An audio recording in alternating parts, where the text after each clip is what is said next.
Good afternoon to everyone.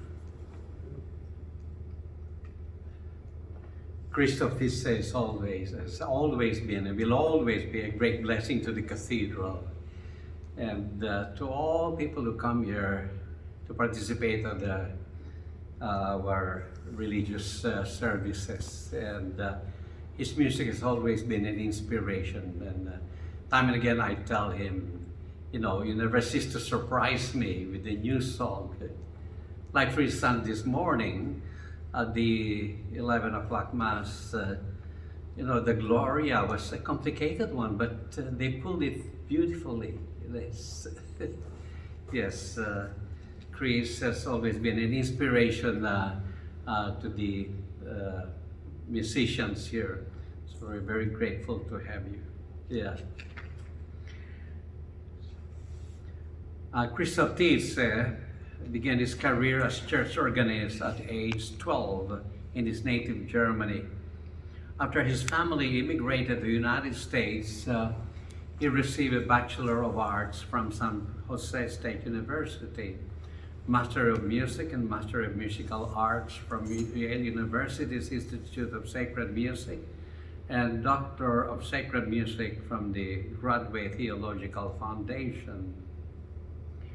Between his bachelor and master degrees, he spent 1 year of private study in organ and improvisation with Jean Langlaise in Paris and won the Tournemire Prize in Improvisation, the St. Albans International Organ Competition in England.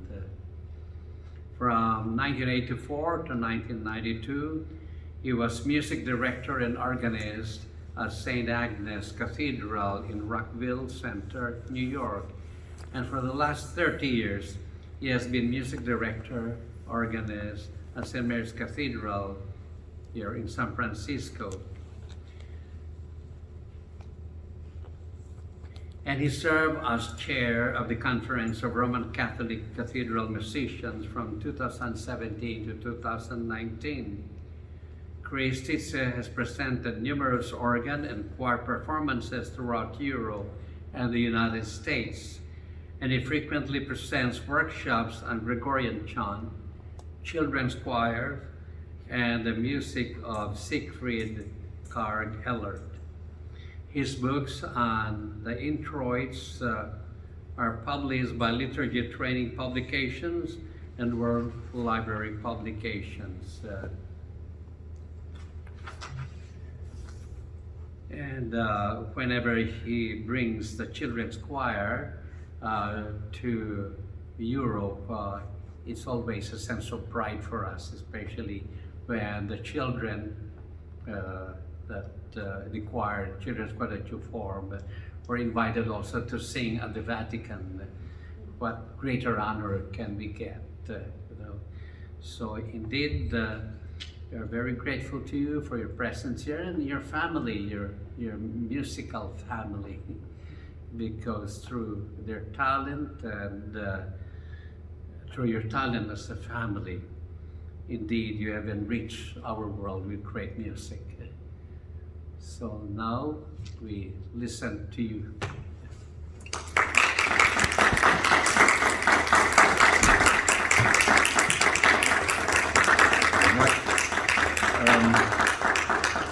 So much of communication happens with facial expression, so I hope you don't mind if I take my mask off.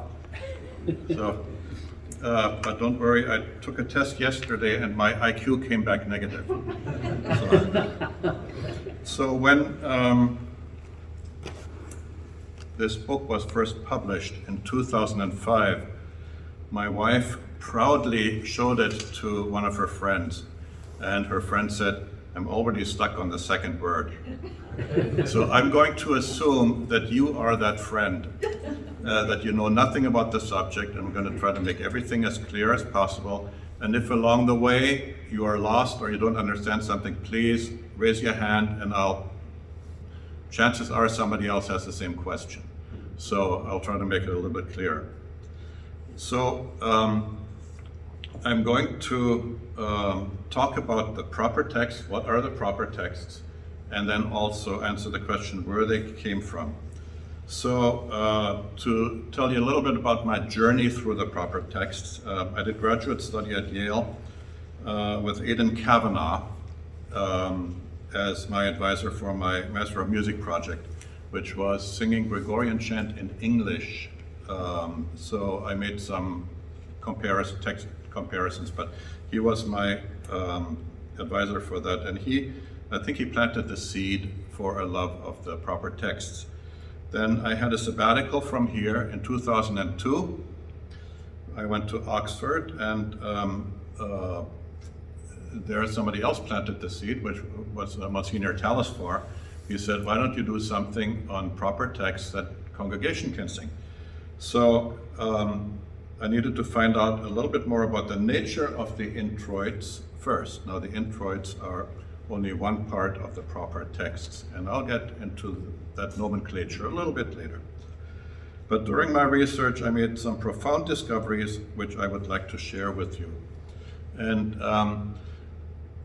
I presented my findings in 2004, 2003 or 2004 at the Cantus Planus conference in Hungary. Cantus Planus is the chant arm of the International Musicological Society. And so I was supposed to present a 15-minute paper on these findings. And so as I went out into the room, which was about half the size of this room, filled with a who's who of who's on my bibliography, I was very intimidated. So I presented the data, my research, my reckoning, and then I had a one-sentence conclusion, and somebody in the front row went, so there was a little aha moment for somebody there, but I'll get to that later. So I'll also go into a discussion of the differences of the proper texts of the Roman Missal and the Graduale Romanum. The Roman Missal is this big book. It's kept on the altar. Okay, so I'll pass it around. Yeah. Take a look through it. It has all sorts of things in there, everything that the priest needs to know as far as the prayers and things like that.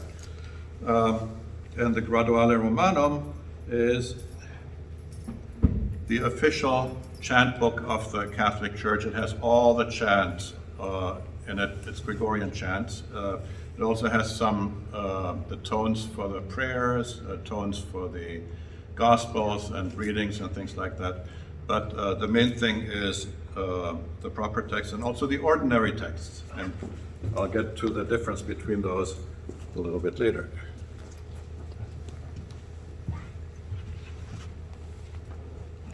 So what are the proper texts? Okay, the proper texts are those texts that change from one day to another. So it's the introit, gradual or responsorial psalm, the alleluia, offertory, and communion. That's opposed to the ordinary texts, which are the texts that do not change from one Mass to the next, like the Kyrie, Gloria, Sanctus, or those parts stay the same. They're called ordinary, and then the proper texts are the ones that change. So here are examples of the introit and the communion for the Feast of the Holy Family from the Roman Missal and the Graduale Romanum. Now note that the Roman Missal does not indicate psalm verses. So right here, there is no psalm verse. Over here, there's a psalm verse. And also in this particular case, the texts are totally different from each other, yet both sets are considered proper texts. So on the left side, that's in the big red book that went around, and this is in the little blue book that went around. So for a little book, it has much more detail. So okay. Well, why would those be different? Why would those be? I'll get to that. I just want to tell you that they are different right now. So here is what the US adaptation of the general instruction of the Roman Missal says.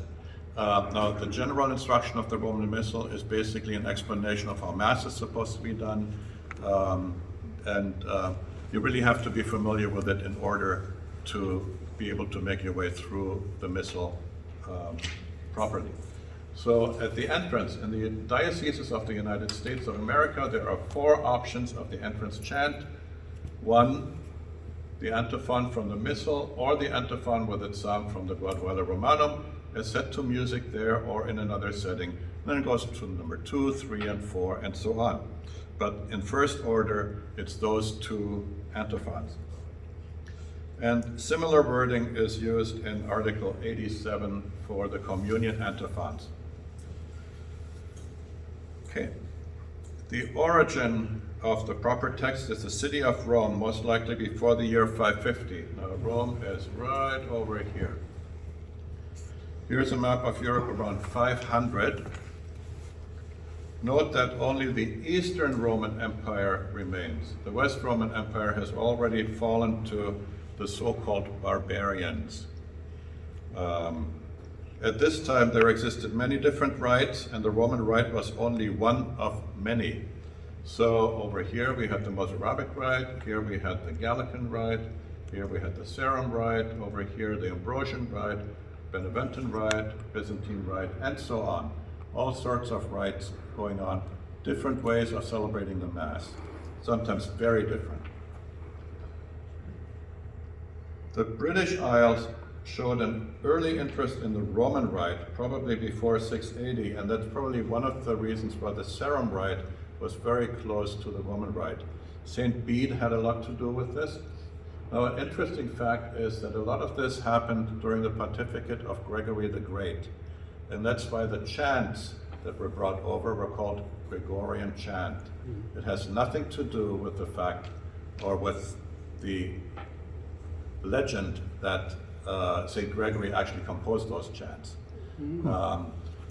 St. Gregory was very prolific in his writing, and he wrote very little about music, so most likely he did not write much of the music. The Carolingian reform of the Frankish kings Pepin and Charlemagne had 2 purposes: to unite an otherwise fractured church, and also to unite the Frankish kingdom. So as the Franks started getting bigger and bigger areas, they needed to unite the kingdom, and one way was through the church. So here we used to have the Gallican rite, we had the Ambrosian rite. The Ambrosian rite remains to this day, by the way. But the Beneventan rite still existed back then because it was outside of the Frankish Empire, otherwise it would have been suppressed. So this is a map of Europe under Charlemagne. The green and green outlined areas were all part of the Frankish kingdom, and this included Rome, right here. During the Reform, liturgical books were brought from Rome across the Alps. They were copied by hand and distributed throughout the empire, and the center of this activity was Metz, right around here. Other rites, mainly the Gallican rite, were suppressed. Within the empire, the Ambrosian rite of Milan was the only non-Roman rite which survived, and I actually have an antiphonale of Milan, which has the Ambrosian rite and the Ambrosian melodies in it.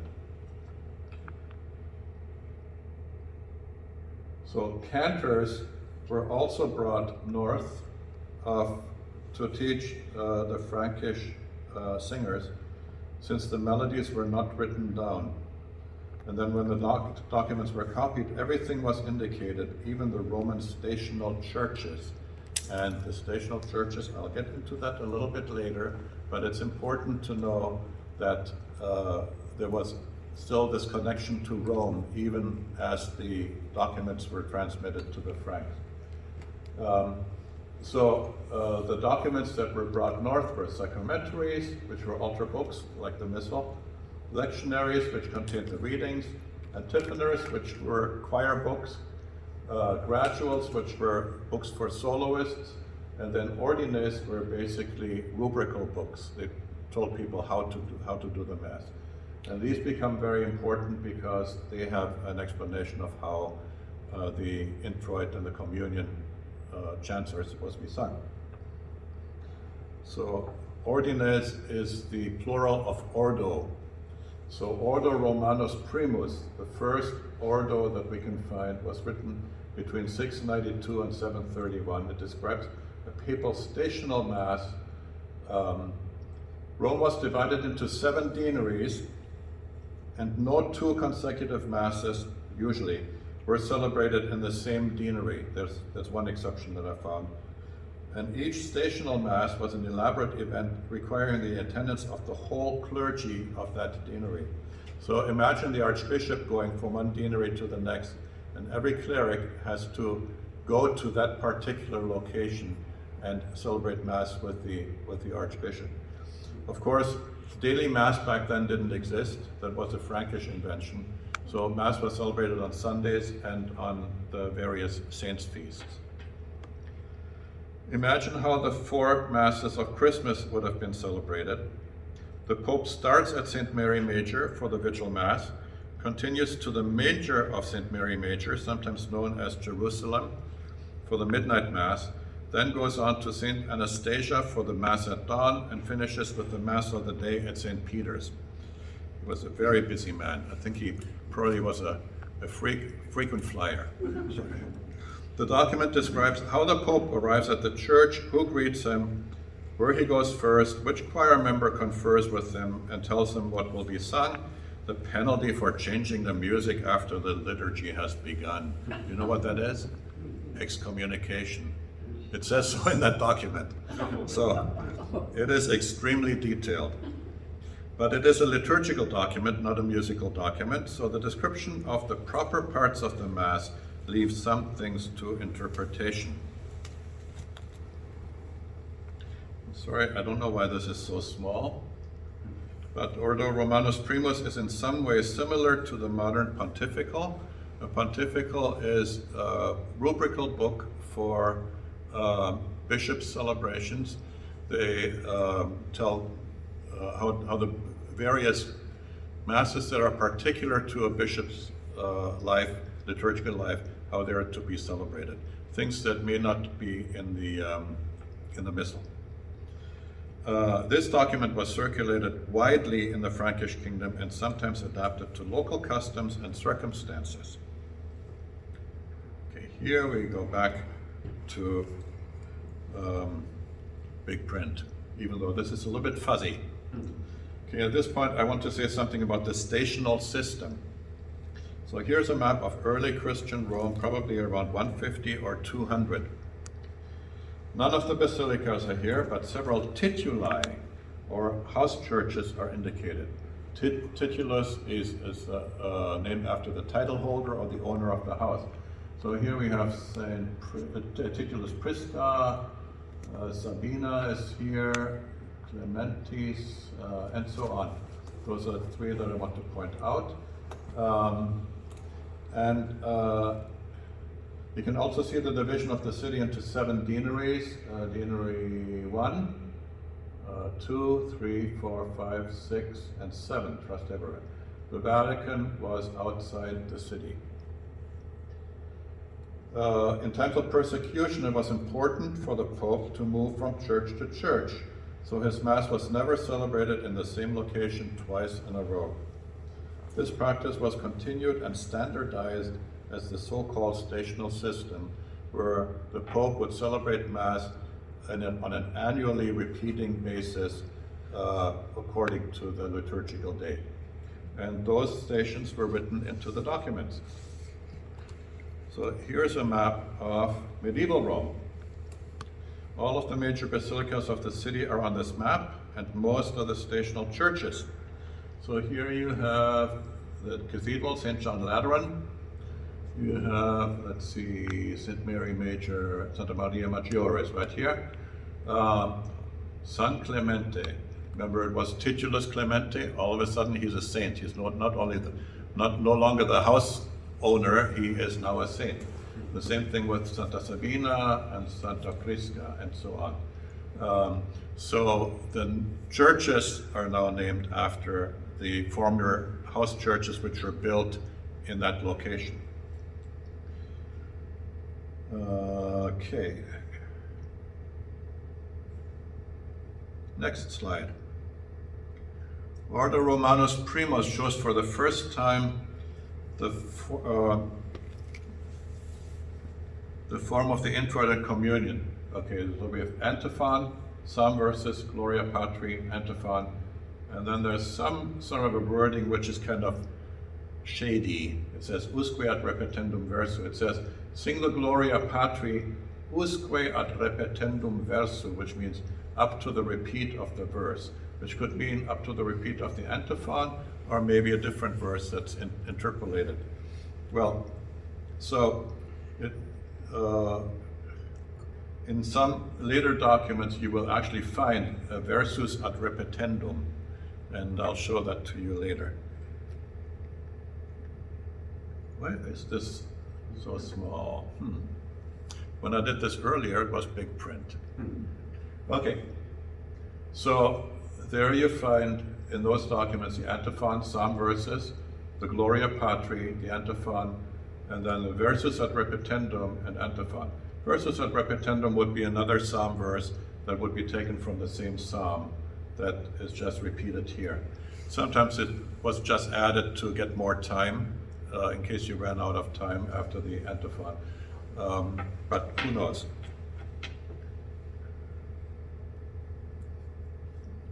I should mention this form here is the way that the office antiphons are sung to this day. Okay, you have the antiphon in the beginning, then the whole psalm, then the Gloria Patri, and then the antiphon. It has been that way all the way through history. Now, if you give this to monks who consider this prayer, the form is going to stay the same. But if you give this to trained musicians, they will try to be creative with it. And that's how you end up with forms like this and all sorts of other things. And pretty soon, even the melodies are elaborated, and you have counterpoint and organum and all sorts of things. So that's the difference between doing chant in the office and doing chant at Mass.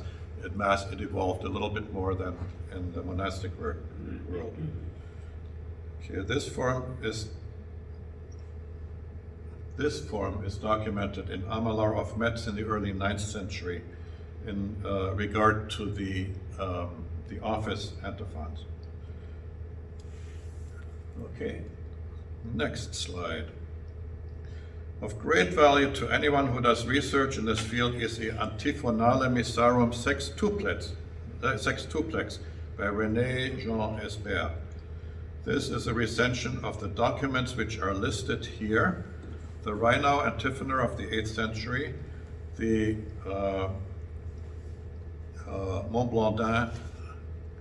the Gradual of Monza, and then the antiphonors of Rheinau, Montblanc, Compiègne, Corbie, and Senlis.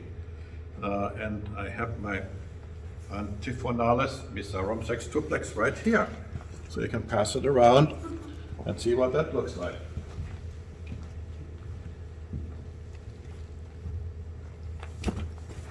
So those are text only because musical notation had not been invented till for another century. Okay, here's a look into the book on the left side. This is the Christmas Vigil. You have Monza, Gradual here. Now remember, the Gradual, those are only solo chants, so only the Gradual and Alleluia in this case. Then Rheinau, Montblanc,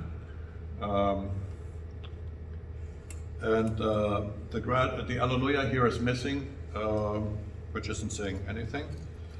Also note that even though these documents come from hundreds of miles apart, they deal with the same texts. So all the copying of the Roman text north of the Alps was pretty faithful to the originals. Here is a look into the right side of the same day. Then we have Compiègne, Corbie, and Senlis.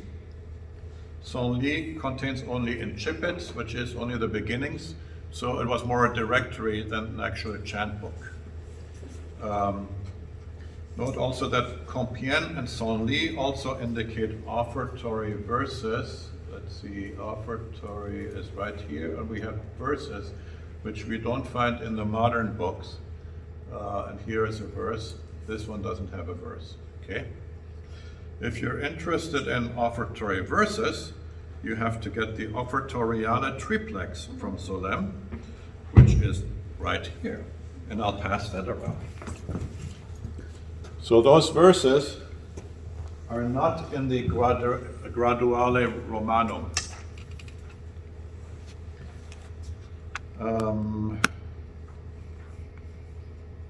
Okay, also all of these documents, except for Monza, indicate the stational church, in this case, St. Mary Major, right here, St. Mary Major. Now, you do this in the Frankish kingdom, and it still says St. Mary Major. The station is St. Mary Major. The other thing I want to point out is the versus ad repetendum, right here, ad repetendum ipse super Maria. And they didn't have to write out the whole psalm verse because the Psalter had been memorized. So a lot of times they only wrote the beginning of the psalm and they would know what psalm it was. And here is a versus ad repetendum. So where did these texts come from? So a popular theory was developed by James McKinnon in his book, The Advent Project. According to this theory, the proper chants were composed by the Papal Schola Cantorum in the late 7th century. Although I don't agree with this theory, I highly recommend the book. It is full with details, charts, and insights, and attempts to place the creation of the proper texts within a historical context. So, where did the texts come from? So the first thing I want to examine is numerical sequencing, which will point to an earlier provenance than what McKinnon had suggested. Okay, this is a chart stolen from my book, and I might as well pass my book around at this point.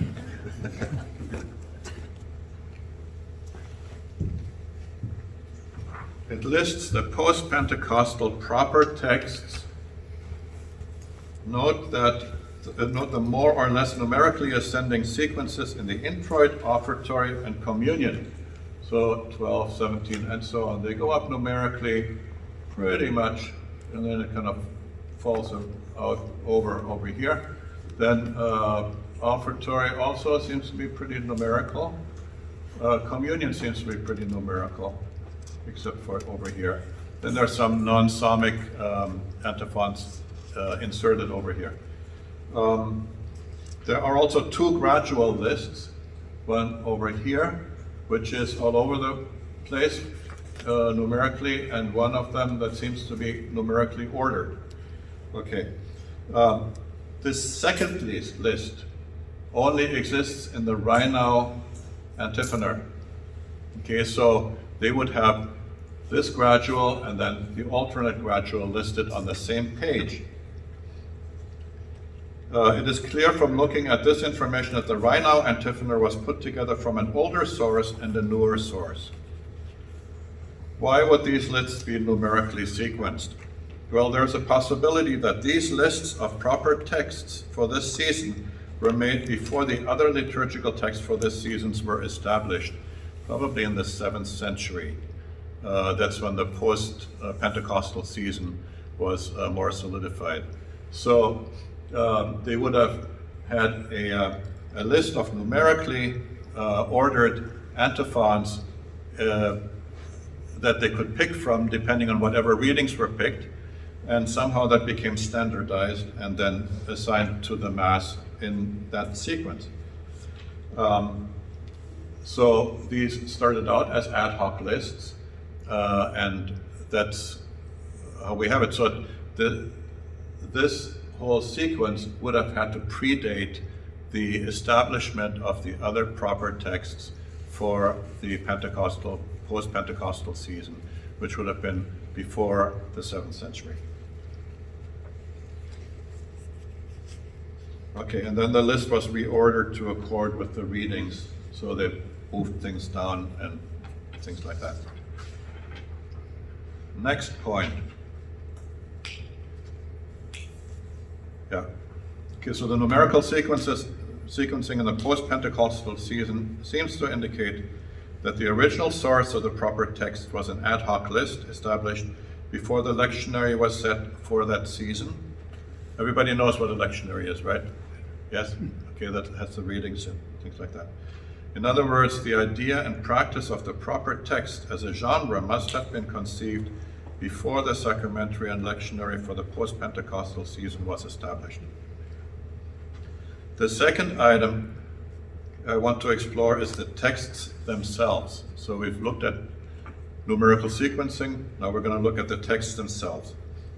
So at the heart of all proper text is the Psalter. There are three Psalters that interest us here. The Roman Psalter is the oldest, and it was used in Italy actually until pretty recently, until the Nova Vulgata came out in the 70s. They used the Roman Psalter in Rome. The Gallican Psalter, translated by St. Jerome from Greek sources after the year 386, was used north of the Alps. Now we have to remember that when the Psalter is used, it's committed to memory back then. Okay.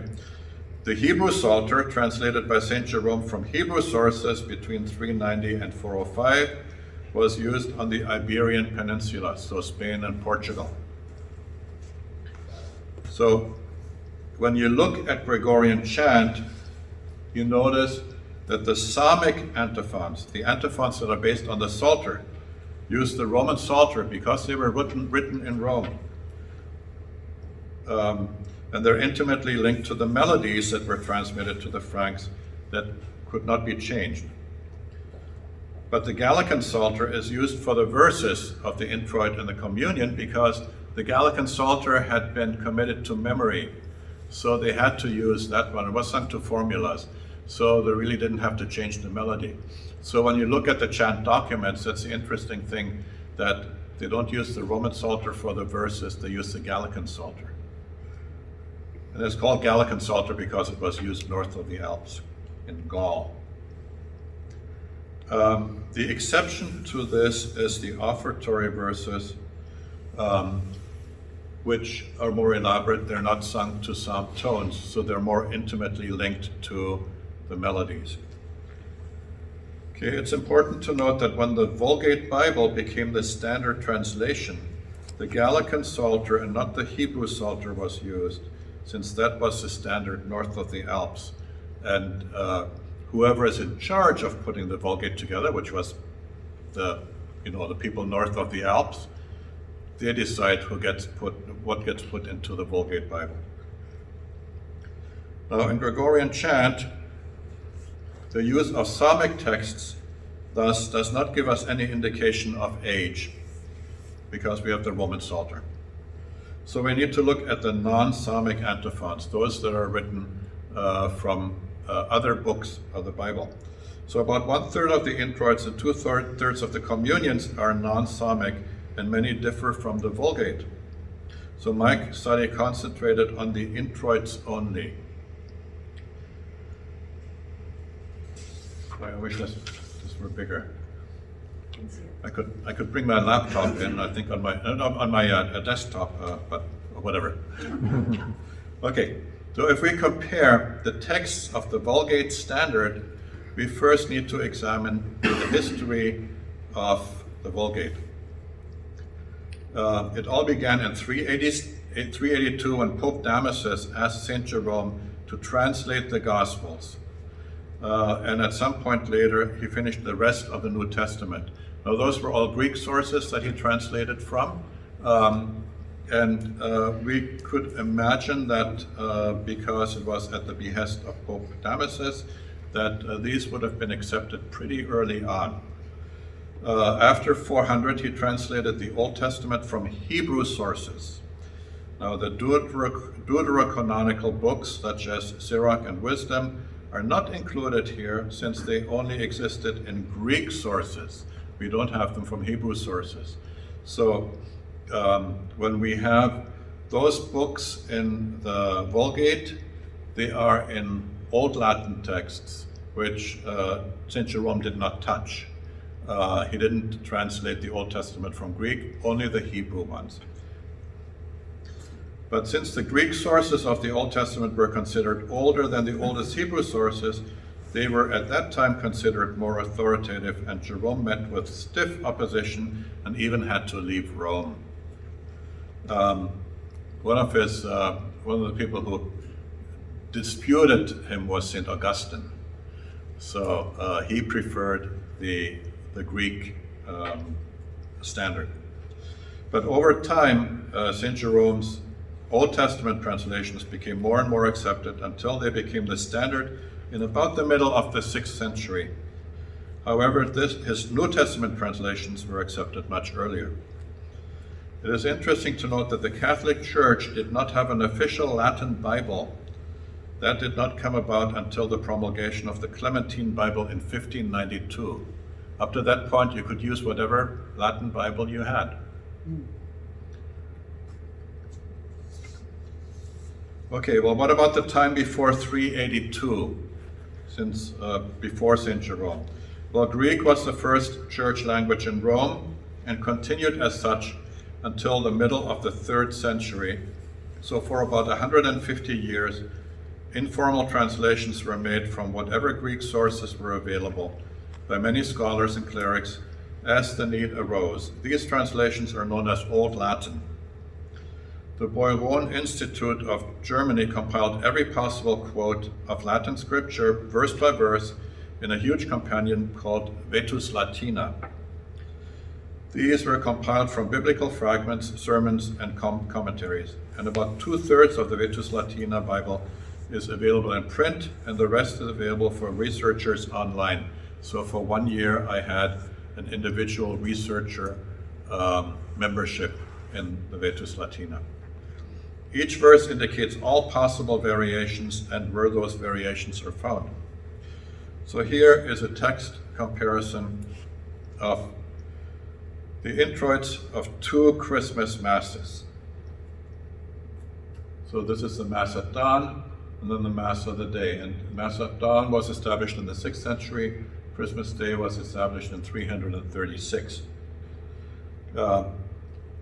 So the introit of the Mass at dawn is spliced together from Isaiah and Luke and differs considerably from the Vulgate. The Vulgate is right here. This is what the introit says. Okay. The language is similar to fragments found in Ambrose in the late 4th century, the Apocrypha Evangelia of the 4th century, Pseudo-Augustine and Augustine around 400, Gaudentius around 400, Leges Visigotorum of the 5th century, and Rusticus and Pope Vigilius of the early 6th century. The introit for the day uses Isaiah 9:6 in language that is identical to a passage found in Ambrose in the late 4th century and similar to language found in Gaudentius around 400. Now look at what happens here.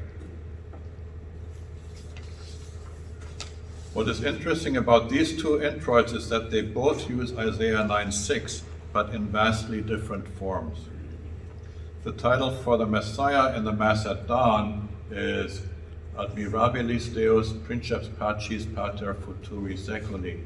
Even without knowing Latin, you know that this is totally different here. Here it's just Mani Concilii Angelus. Okay, it seems that these were translated from totally different Greek originals. Now, notice the years in which these 2 feasts were established. So Christmas dawn was established in the 6th century, and it not only has a different translation, but also a different source, and was used for Christmas Day. That means that the introit had to have been composed before the 6th century.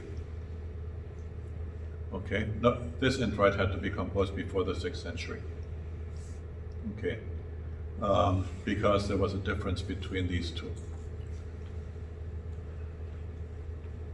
Okay, now, Sunday after Pentecost, late 6th century. Now remember that the middle of the 6th century was when the Vulgate became the standard. So here we have almost no difference except for the second word. So this is pretty much the Vulgate translation. So what does that tell us? Now remember that the middle of the 6th century was a time at which there was a shift from Old Latin to Vulgate. So what I looked at, how these introits would be assigned, the Old Latin introits would be assigned to the various feasts and dating those feasts. So looking at all the introits as a whole, we discovered that of the feasts which entered the calendar before 550, we have 21 Old Latin introits, 5 Vulgate, and 2 deuterocanonical, so inconclusive in Old Latin form. And then of the feasts which entered the calendar after 550, the situation is turned around. We have 2 Old Latin, 7 Vulgate, and 3 inconclusive introits.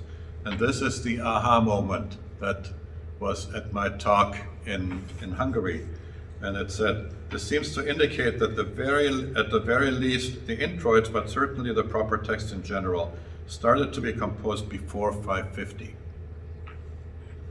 Okay, now to something completely different. The difference between the proper antiphons of the Roman Missal and the Graduale Romanum. Let me just see. Oh yes. Nobody asleep yet? No, good. Let us start with the general instruction of the Roman Missal. The universal document is at left. Universal means that when the Missal was first published, it was published in Latin, and it had the general instruction of the Roman Missal in Latin.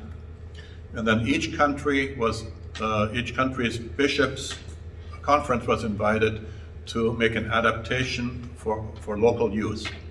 And that had to be ratified by Rome. So on the left side, we have the Roman Missal. Now, you remember the old sacramentary that was before the Missal, before this Missal came out? You remember the sacramentary, right, Father? Yeah, okay. Well, that also had an general instruction of the Roman Missal, and the sacramentary said exactly the same thing as what this says. So that was the US adaptation. So it says, the antiphon and psalm of the Graduale Romanum or the simple Gradual may be used, or another song that is suited for this part of Mass, the day or the season, or that has the text approved by the Conference of Bishops. And then it says, if there is no singing at the entrance, the antiphon from the Missal is recited either by the faithful, blah, blah, blah, blah, blah. Okay, so the antiphons in the Missal were originally never conceived to be sung. Okay? So that's what the original usage was, and that's what the US adaptation was before the new Missal came out. Now let's compare this to the US adaptation of the present Missal. So this is the Latin, and this is the English. So the whole thing says, in the dioceses of the United States of America, only in the United States of America, there are 4 options for the entrance chant. The antiphon from the Missal, or the antiphon with its psalms from the Graduale Romanum as set to music there or in another setting, the antiphon and psalm from the Graduale Simplex from the liturgical time, a chant from another collection of psalms and antiphons approved, blah, blah, blah, blah, blah. Number 4, another liturgical chant that is suited to the sacred action, and so on. Notice number 4 has become pretty much the norm in most parishes. Not too many parishes actually do 1, 2, or 3, even though those are clearly the more important text. But then it says, if there is no singing at the entrance, the antiphon given in the Missal is recited, blah, blah, blah, blah. Okay, but notice number 1. Now it lists the Missal antiphons and the Graduale antiphons among the text that could be sung. So that's a deviation from the earlier usage.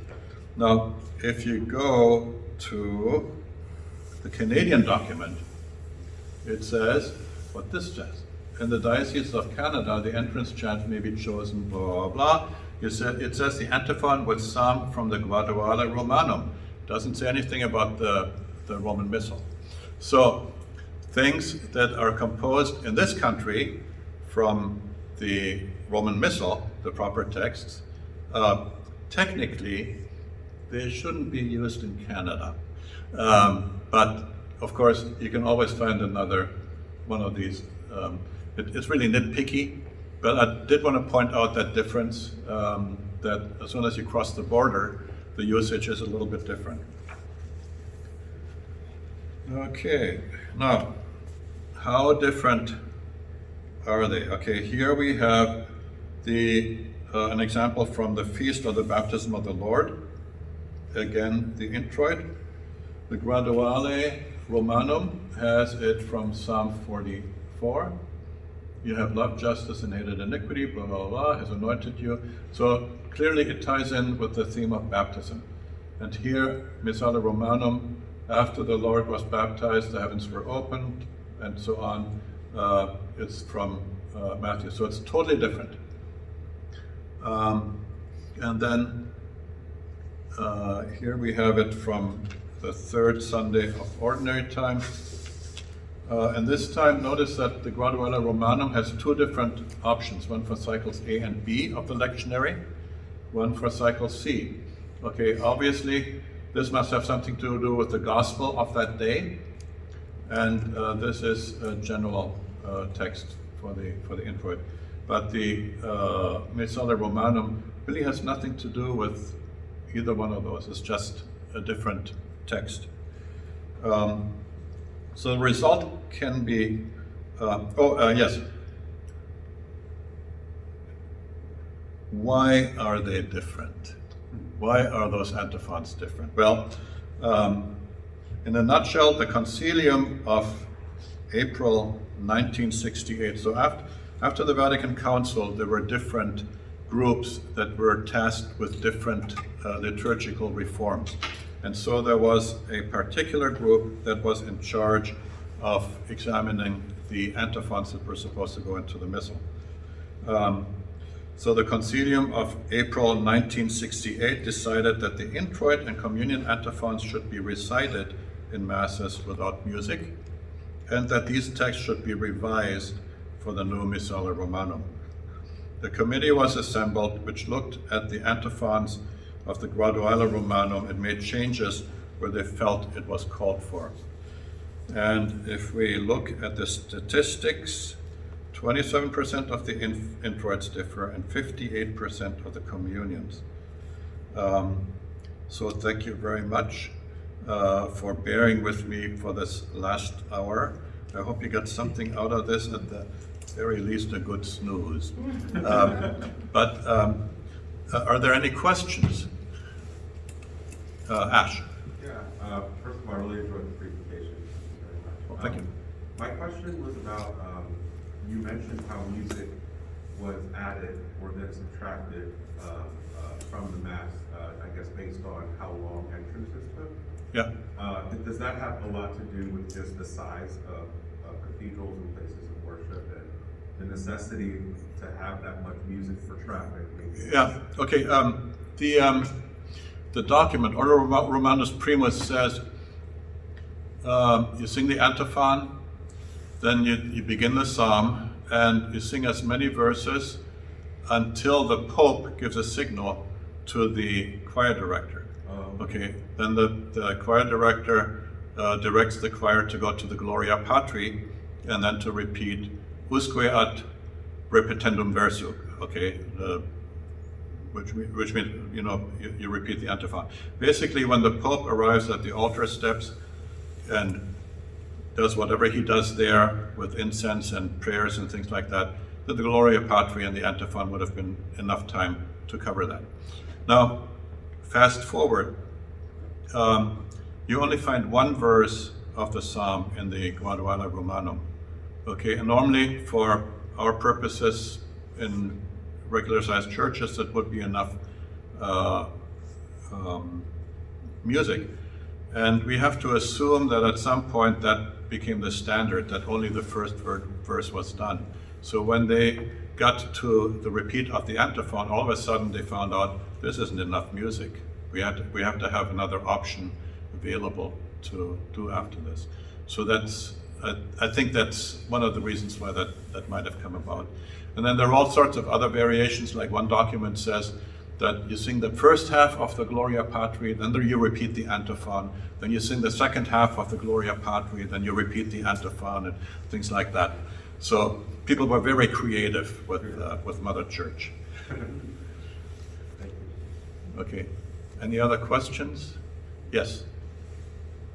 I've certainly enjoyed your presentation, learned a few things. I thought I remember you saying something very early on about congregational singing with the propers.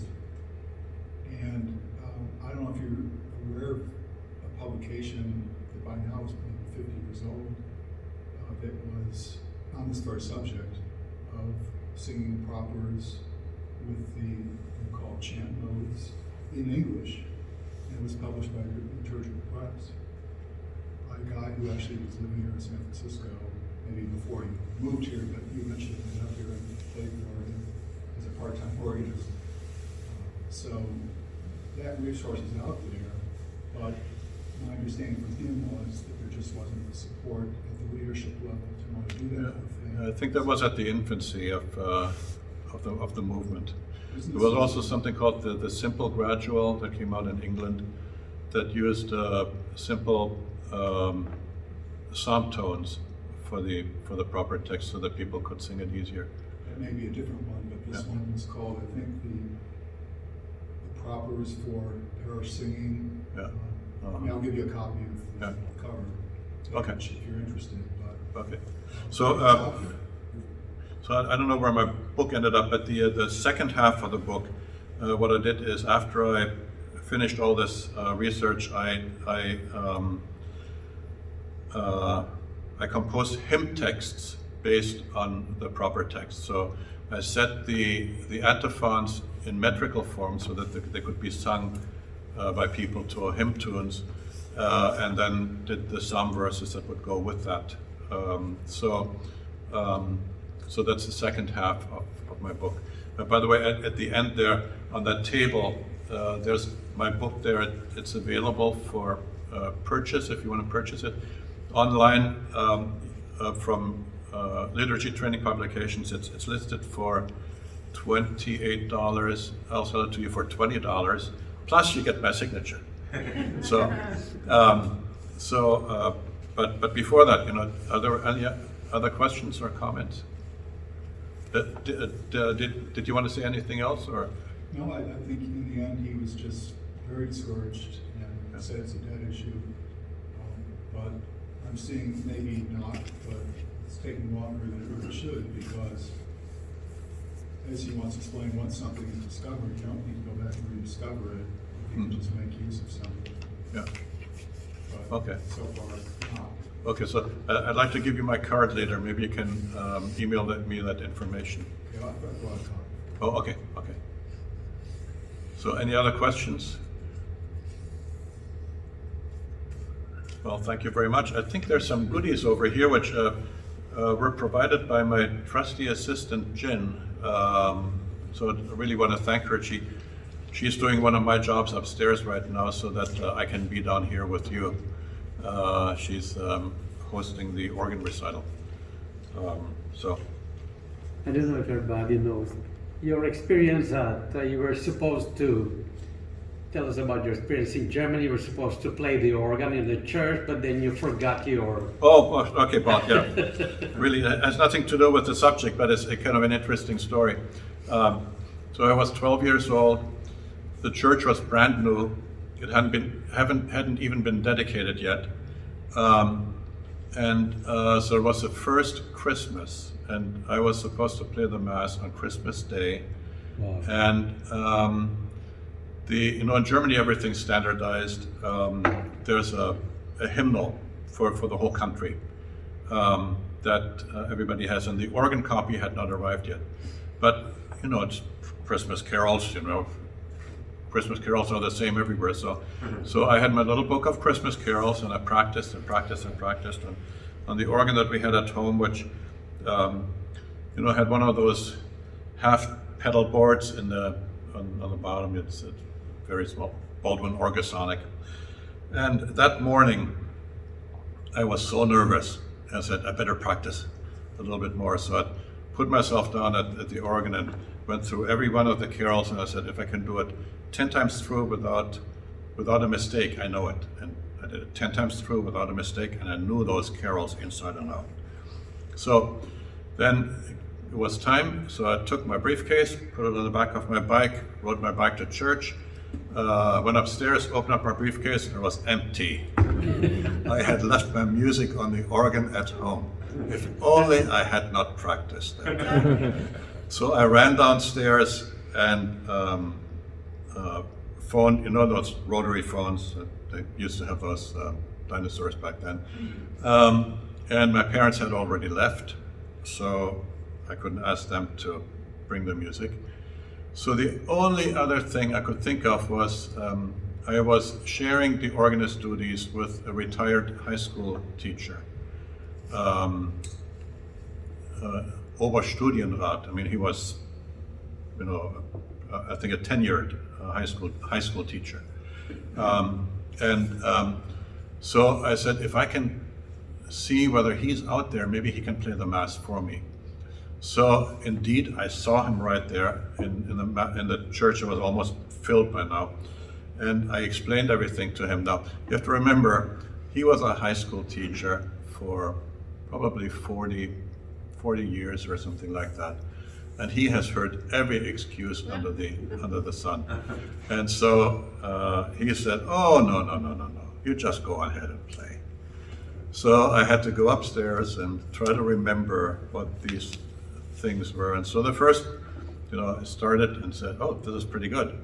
Oops. And then pretty soon, after about 3 or 4 measures, everything would fall apart. And then would come the second verse, the same thing.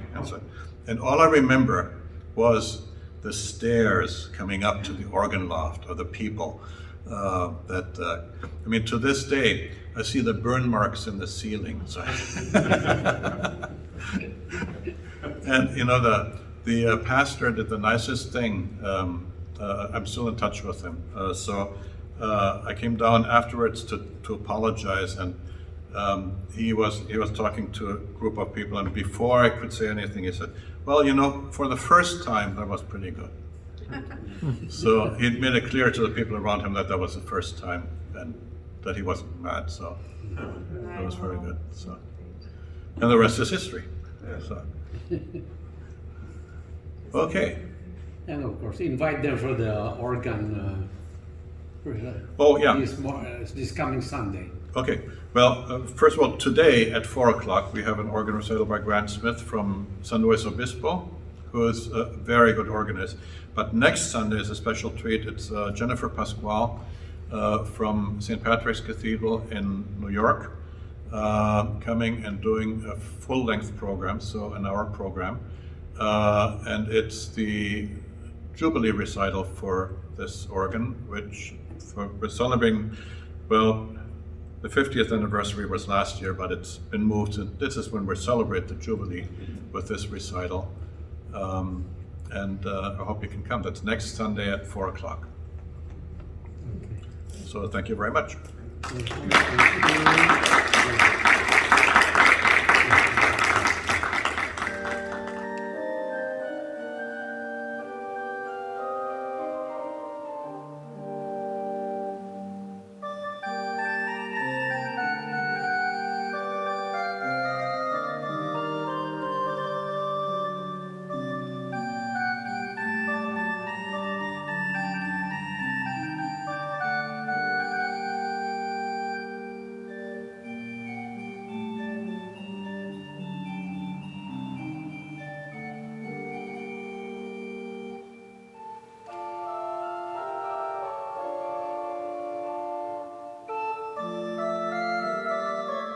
This book is very good to keep on your night table because 5 minutes with it will put you right to sleep. You're silly. This is excellent. This is a great lecture. Thank you, It's Chris. actually really beautifully written. Yeah.